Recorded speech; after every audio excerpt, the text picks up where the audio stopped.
The elegance of the season isn't necessarily orange. Pumpkin centerpiece, done a little different. Let me show you how it's done. The base mechanics, so much fun. On the inside of my large cylinder, aspidistra ribbon. So that way I don't have to use leaves.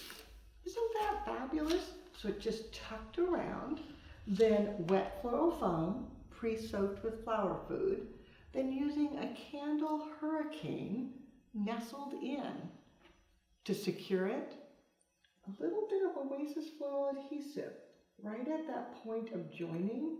I know this seems weird, but wet foam and floral adhesive, it does adhere. That's a Tulip Tuesday tip. You can go back and look at that. Then to secure the pumpkin that I'm going to add on top, using one single U-glue strip, and it's wrapped all the way around. I know, it's like, really, this strip? But amazing as it is, the U-glue will stretch and stretch and stretch so that you can do the entire surface covered over with one strip to secure your pumpkin. I know. Who knew? It's so fabulous. Then settling it in, making sure the glue is secured, and then simply setting the pumpkin on top. Once your mechanics are set, then you can start adding your flowers. Beautiful hydrangea, giving it a cut, dipping it into alum, and then down into the foam to give a nice base, using a combination of the mini hydrangea with that beautiful light green, and then full-size hydrangea with the variegation, and just tucking it around.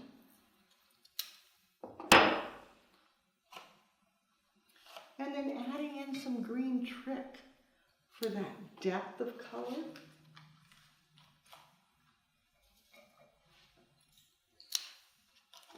And then a tiny bit of hypericum, just for a little bit of interest.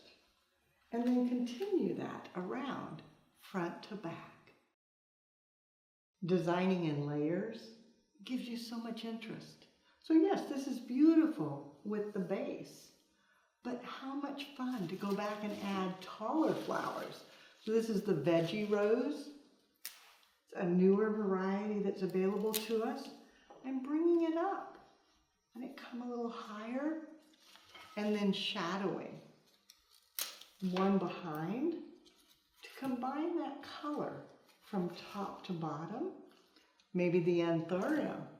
I know, not what you think of for autumn, but how fabulous to tuck in an anthurium coming out a little taller, and then ranunculus, letting them come up and dance above the others, which picks up the color from the variegated hydrangea, and then repeat that, making sure you fill it out all the way around, front to back. As you finish, look at it from all sides.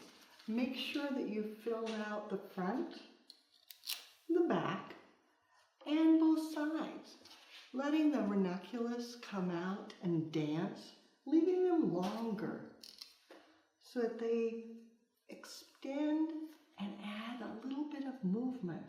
You can cut the shorter ones for the big blooms to make sure that you fill in, and then using the buds, extended and long, to give movement throughout the design.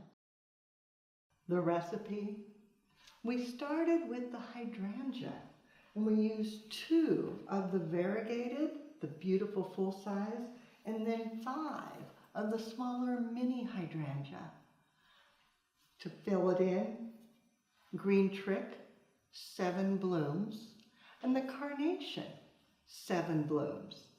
Then to enhance, 2 of the beautiful green anthurium, 10 stems of the white ranunculus, divided out with buds and blooms, and the veggie roses, 7 stems to finish it off.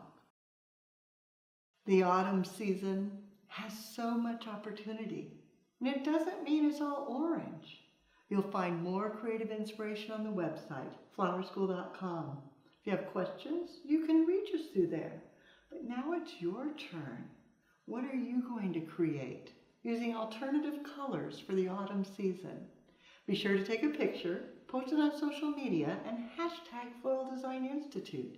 That way we all can see what you do as you do something you love.